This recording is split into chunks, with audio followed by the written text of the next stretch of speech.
Bauxiet, de grondstof voor aluminium, wordt in Suriname in grote hoeveelheden gevonden in open mijnen. De economie van het land drijft erop.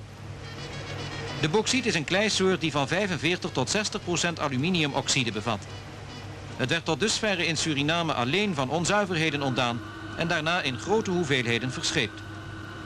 Door de bouw van de reusachtige stuwdam van Afobaka met de daarbij behorende waterkrachtcentrale is daar een verandering in gekomen. Achter deze stuwdam is een stuwmeer ontstaan, zo groot als de provincie Utrecht. Verscheidene dorpen verdwenen onder water.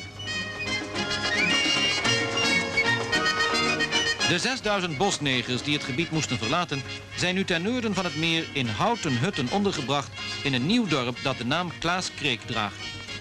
Ze zitten daar in die nieuwe omgeving wel enigermate ontheemd.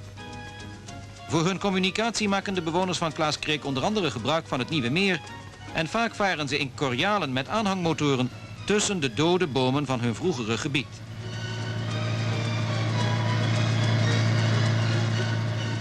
Groot zijn de inlaatpoorten in de 54 meter hoge stuwdam, waardoor het water naar beneden stort en de turbines van de waterkrachtcentrale in beweging brengt.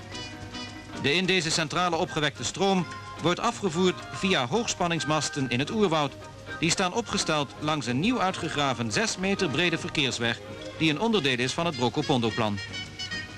Door de grote hoeveelheden elektriciteit die worden opgewekt, konden nu onmiddellijk bij de bauxietmijnen een aluinaardefabriek en een gigantische aluminiumsmelter gevestigd worden.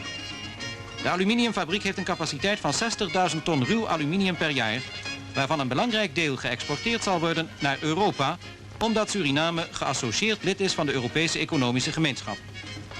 De nu geïntegreerde aluminiumindustrie zal het gezicht van Suriname wijzigen.